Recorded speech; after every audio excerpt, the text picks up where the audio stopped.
Hey everybody, welcome to another episode of Courtside with Beilinson Tennis, part of the Tennis Channel Podcast Network. Here with my co-host and Hall of Famer Steve Flink. Just wrapped up Monte Carlo. We're gonna obviously talk about that. Just some housekeeping. We're recording this on Sunday night around 8 p.m. Eastern. So Monte Carlo is done, and then we're getting ready, for Barcelona, which the meat of that tournament starts tomorrow on Monday. And before we kind of get to will Rafa play or won't he play, let's start talking to Monte Carlo. One other housekeeping item before we get into Monte Carlo is something that I think a lot of tennis viewers kind of saw the writing on the wall type of thing. It just never seemed to fit right from the get go.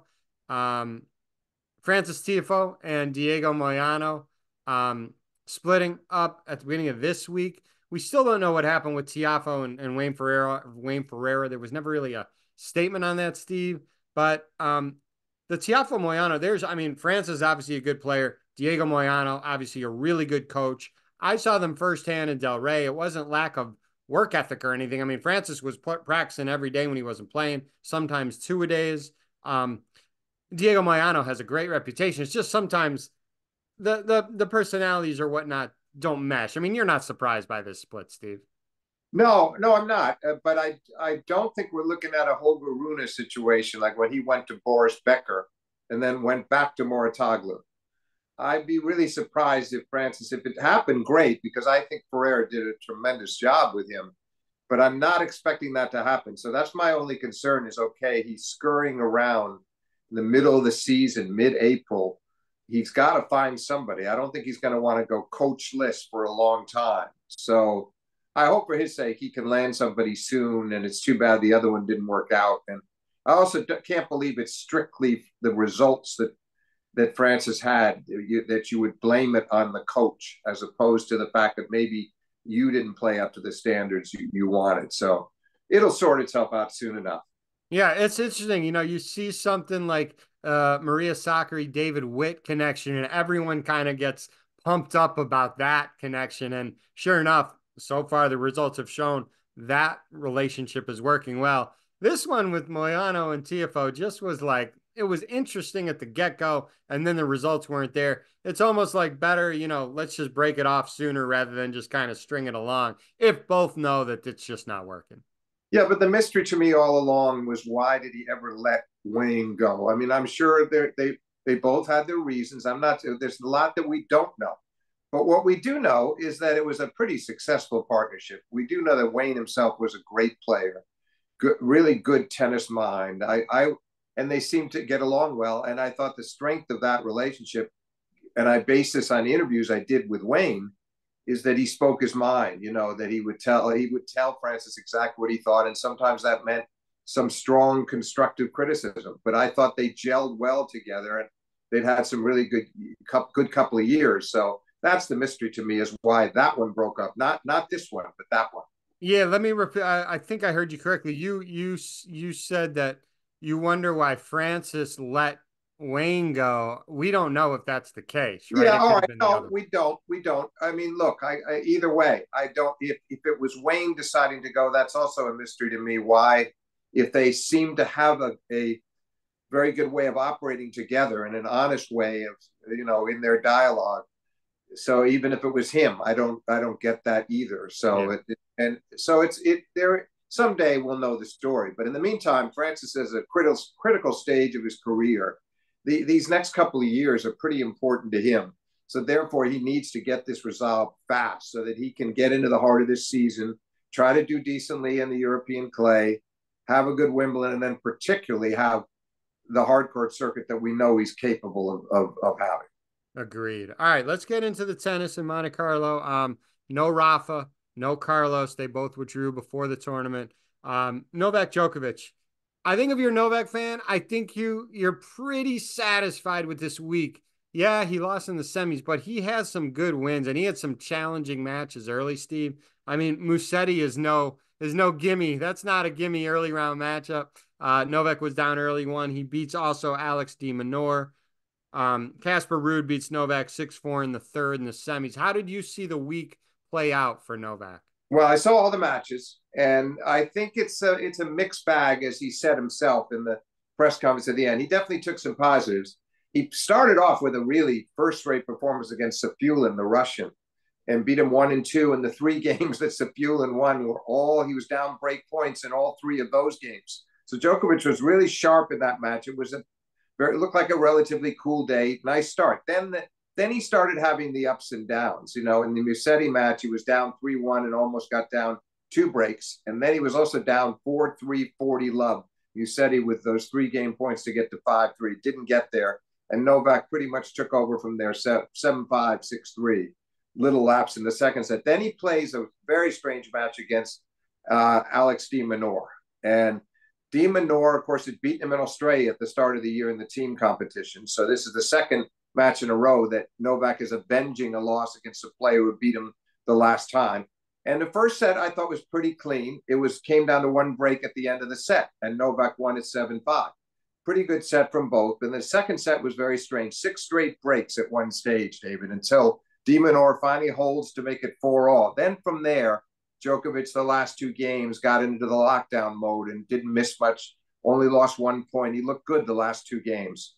But it was, de Minaur went up to him to shake hands and said, this was ugly. And he didn't mean you played ugly. Just he felt that neither one of them played well. Novak felt that was probably true of the second set more than the first. And then we come into the Casper Ruud match. He hasn't lost to Ruud in 5 previous matches, which included the ATP finals a couple of years ago and the French Open final last year. Now, they'd had some tight sets, but again, for the third match in a row, David, the weird part of these Novak matches, but in the first sets of these matches, is when he was looking physically shaped. You would have thought it was the middle of the 4th or 5th set in a Grand Slam. He looked uneasy and breathing heavy and like he'd already had been out there playing 130-stroke rally after another for at least 3 sets, and we were in the middle of the first set. That was a little bit odd, but he kind of worked it as he always does professionally. He worked his way through it. He just plodded on and got better. But he got on that slow start in the Ruud match was more costly than it was in the previous 2 matches, because he got down 2 breaks in a hurry, 4-1, got one of the breaks back, but lost the set 6-4. Then he was on a roll in the second set, and despite missing 16 out of 21 first serves. Imagine that. He made 5 first serves and missed 16. Never came close to getting broken because Ruud was standing so far back for the second serve returns. Novak played an almost perfect set from the baseline, and he wins at 6-1, helped by 3 Ruud double faults at 1-4 when he was already down a break. So you figured coming into the third, Ruud was sagging a bit. Novak was finding his range.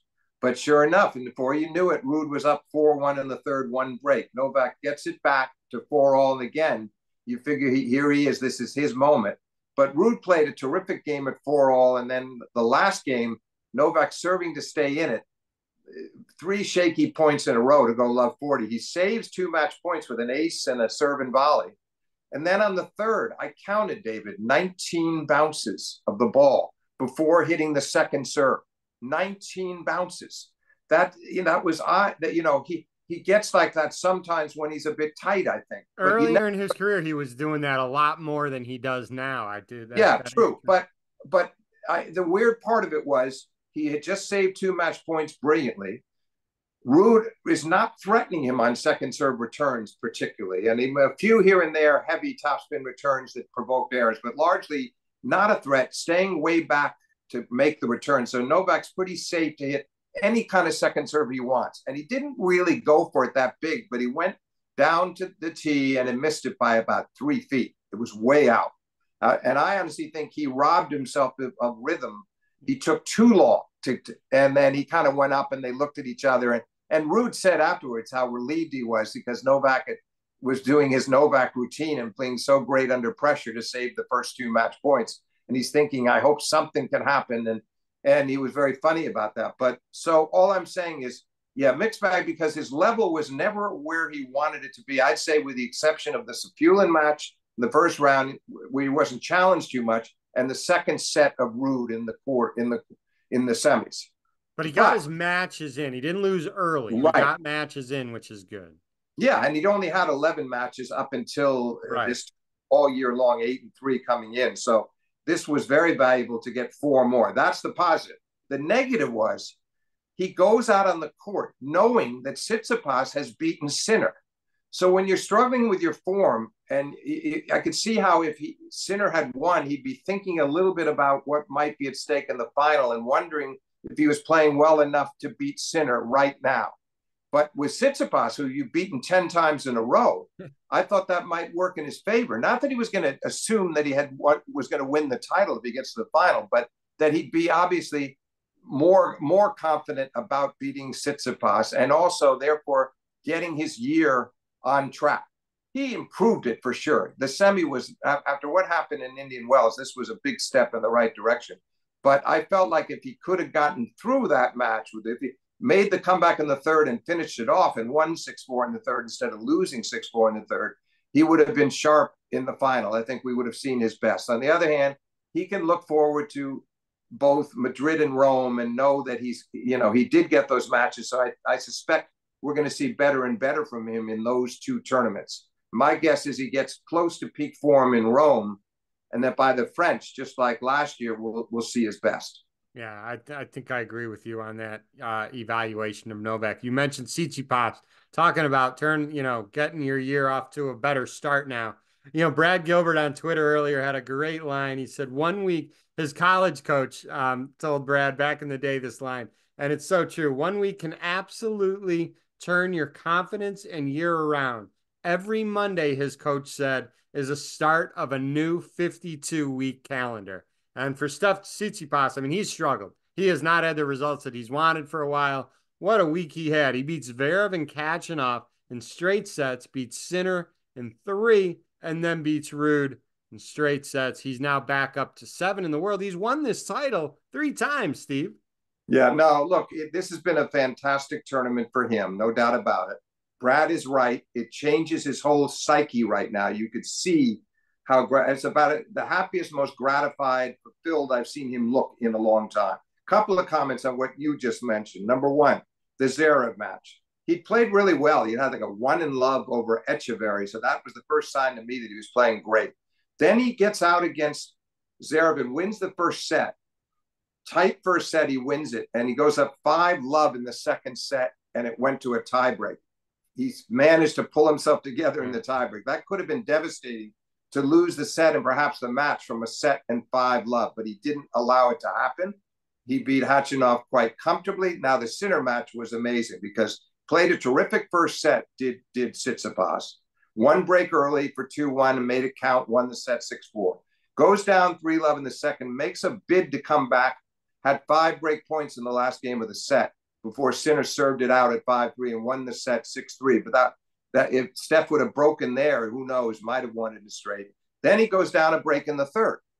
And then when he's serving David at 1-3 in the third, he saved a break point, and then he's down break point again. He hits what's clearly a double fault. The umpire does not overrule, and Sinner didn't. Obviously, it's so tough on the players. They're getting used to the electronic lines. Next year, they're going to have them everywhere. But he didn't react in time, so he ends up making the returns, a little confused. Steph comes into the net, and Sinner misses a forehand pass. So, and then eventually, Tsitsipas holds on. But Sinner later talked about that point leading to what were apparently cramps, because when he was up 3-2, he started to sort of hobble a bit after points. You saw him kind of stretching out his leg. And then he called, when he got to 4-2, he asked the umpire for the trainer. We got the trainer at 4-3. But eventually what happened was Tsitsipas ran out the last 4 games in a row from 4-2 down. And you could see that Tsitsipas was getting stronger and stronger and really going for his shots. And that Sinner was having great difficulty moving to his right. The running forehand, the stretch forehand was becoming a bigger and bigger problem. So it was a great win for Tsitsipas. He was asked about the double fault later. And listen, he has no reason to feel guilty about it. It happened. Sometimes you're the victim of something like that. He got a really good break at a crucial moment that saved him from going down 2 breaks in the final set and almost certainly losing, and took full advantage of it. But what I found intriguing was Sinner seemed to be saying that this onset of cramps was result of nerves related to the call, because he knew had he won that point, this at least how I interpreted his remarks. He knew obviously if he could get the break for 4-1, B2 breaks up, he's not going to lose. So it was a fascinating turnaround. In a way, I think it's almost like it was meant to be, because I think that Steph, as you pointed out at the outset, he's had a tough time. He had an 11-6 match record leading up to this tournament. That's a terror by his standards. That's desultory, just awful by Tsitsipas standards. And he hadn't had great results last year after he got to the final of the Australian at the beginning of 23. So for him, this is such a shot in the arm. And I think Gilbert's right. I think this really could turn out. Now, I'm not saying he's suddenly going to go out and win 2 majors now, but I think it'll take, no matter what he does between now and Roland Garros, and he'll do well because on the clay, he's always consistent. He will be a big threat now at Roland Garros. He needed something like and this. he's already had previous success there. I mean, you remember just what in 2021 he was in the final against Novak up 2-0. So yeah. he has prior results here that he can kind of lean on and take with him going. Oh forward. no, and just good results there generally. Absolutely, he was in a semi against Novak the year before that he lost in 5 sets. He was in the quarters last year. His results at Roland Garros are terrific. No, but what I mean is that he wouldn't have had that feeling. He wouldn't have been thinking about 21 so much if he just had a pretty lackluster clay court. So now, by winning the first big event, he just needs good, solid results from here to Roland Garros, and I'm sure he'll get them because he's so comfortable on clay. So I think it's going to be fascinating to watch it, because that year in 21, he knocked off Medvedev and Zverev, and then had the 2-set lead against Novak on a hot day. And Novak turned it around brilliantly to win in 5. But I feel like it's his best surface, and we're going to see some pretty spectacular tennis from him in the weeks to come. Know who's continued to struggle, and it's been interesting ever since he had the incident with the lines person when he was yelling at him pretty loud, was Andrei Rublev. He lost early again. He lost to Popyrin in the second round. He has not had good results at all since that incident. I mean, he's too good a player for him not to turn it around, I think, rather, sooner rather than later. But it's just interesting. And I don't know if you link it to the issue that he had with the lines person at the time, but it's just, I don't know if it's circumstantial or whatever, but he has not had good results since that incident. I think it's coincidental. That's my view. You're right. No, bad stretch since then. But what I've seen with him over the last 3 years, especially, he can fall into these little slumps, but he keeps playing and he keeps playing. And then suddenly he's in a final, or he might win a tournament. He's too good to keep losing matches like that. I'm not worried about him. Meanwhile, Medvedev, if we're going to talk about Rublev, we have to talk about Medvedev, who had something of a meltdown against Khachanov, where he thought he'd gotten a bad call, and he just was irate and angry with the umpire and demanding that they stop making these mistakes. And he kind of went against his new code of trying to stay calm. But I think he's frustrated. It was the first clay event of the season. He did better than expected last year on clay, and the last title he's won was actually Rome last year. But I honestly think, David, that this series of difficult defeats, and in the case of Miami, a decisive defeat 1 and 2 against Sinner, has caught up with him a bit. I think he's a little frustrated. He's so professional, so consistent, expecting a lot of himself. And that was definitely a meltdown. And it'll be interesting to see what his disposition is like in the weeks to come, and what he can do I'm not expecting much from him in this phase. I think for him, it's going to be post Roland Garros where he'll try to get going again. But I don't think it's going to be an easy stretch ahead for him in places like Madrid and Rome and Roland Garros. Do want to talk about Barcelona, which is coming up. Carlos withdrew from that event too. It's his forearm injury, I believe, is what he's been dealing with lately. Rafa, I believe, has his press conference tomorrow. So that tomorrow being Monday, to see if he's going to play. I mean, by all accounts, he's in. He hasn't withdrawn yet. So I hope he plays. I think everybody hope he plays. So that'll be an interesting tournament. One other person I want to talk to you about, Stephen, I know that the clay court season. Just a quick comment, if I may. It's a good sign that Rafa allowed himself to be put into the draw. That's the first. Because if he was really feeling bleak about it, he would have pulled out prior to the draw. So then he was doing these practice sessions there. Then they sent out some footage of him actually serving, which until now we haven't been seeing. So there's a lot of good signs that he's going to at least try to play, you know, see if he can get through that first round match and take it from there. And if he wins his first round match, he plays Demonar in that second Demonar in that second round, that second match for him. So yeah, you know, who's beaten him before on hard court. So no, that would not be easy. That would be a real wake up call. But the key thing will be if he gets through the first match without any signs of pain and abdominal trouble or back trouble or not serving right, and then he plays decently against Demonar, that's a pretty good start. That's a pretty good start. And then we'll see where it would go from there in Madrid and Rome, you know, whether he could build on that and win more matches. And again, the whole thing to me is whether he avoids further injuries, whether him having to retire, if he had to retire in one of these matches, there's a setback along those lines, as opposed to just losing certain matches, but playing okay. Right. Then we could feel pretty good about him going into Roland Garros and hopefully on his own terms, playing well in best of five and going back to the place where he's won 14 times and having a decent showing. I still think it's a real long shot that he would win Roland Garros again, but let's hope he can at least get there and perform well. Yes, let's hope he can at least get there and perform. One other player before we leave, I want to mention it, and the clay court season is long, I get it, but I, for one, am happy that I have not seen this individual in the draw yet in these tournaments, and that's Tommy Paul, because he played a great Indian Wells, and he almost beat Medvedev in that semi. I mean, we had talked about that a few episodes ago. Remember, he turned his ankle in that second set tiebreaker before losing in three. Then he turned that same ankle in an early round match in Miami, a match that he was winning. We want that ankle healed, and we don't want Russian back. And maybe we don't know. Maybe he shouldn't have played Miami. We don't know the severity of it, but it's now at least a few weeks beyond that. And again, I don't know which tournament he's entered over in Europe first, but it's nice to see that he hasn't rushed anything because he wants to be healthy, obviously. And that's an injury that, you know, if it's not fully healed, it's just you're susceptible to turning it again, and he doesn't want that to happen. No, I completely agree. And, you know, he's got a very good coach in Brad Stein, good people around him. He's a pretty level-headed fellow.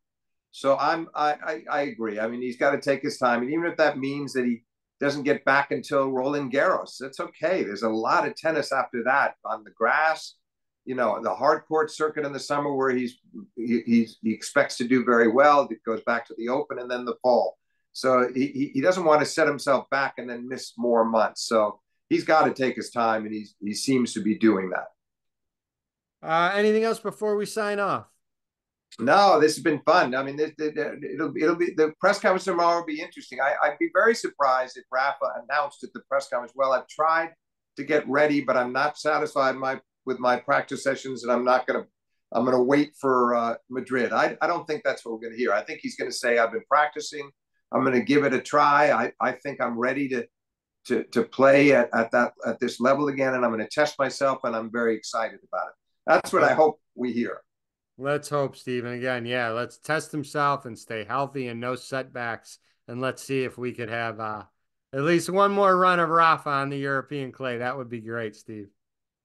Yeah, no, he also has been wise. You talk about Tommy Paul. I'm sure Rafa hated to miss Indian Wells, hated to miss Monte Carlo, but he also realizes, no, he makes a false move now, and then his plans could go up in flames, and he could have to retire without even having any chance. So this way, you know, taking it cautiously could pay dividends.